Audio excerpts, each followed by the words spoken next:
Hello friends, আসসালামু আলাইকুম। This is my first blog. বন্ধুরা, এটা আমার প্রথম ব্লগ এবং অ্যাকচুয়ালি আমি ওয়েস্ট বেঙ্গল থেকে বলছি। আমার নাম আক্তার হোসেন। আমি অ্যাকচুয়ালি ভিলেজ এরিয়াতে বাস করি।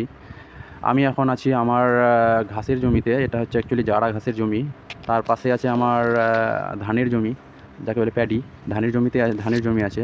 সেই জায়গায় আমি অ্যাকচুয়ালি ঘুরতে এসেছিলাম, তো ভাবলাম একটা ছোট্ট করে ভিডিও করে নিই, ব্লগ তৈরি করে নিই। তো অ্যাকচুয়ালি এই যে ঘাসটা দেখতে পাচ্ছেন আপনারা, সেটা হচ্ছে জারা ঘাস। এই ঘাসটার অ্যাকচুয়ালি হাইট এতটা হয় যে মোটামুটি 10 ফিটের কাছাকাছি হাইট হয়ে যায়। তার পাশে যে ঘাসগুলো আছে, ছোটো ছোটো ঘাসগুলো আপনারা যেগুলো দেখতে পাচ্ছেন, ওগুলো হচ্ছে স্মার্ট নেপিয়ার।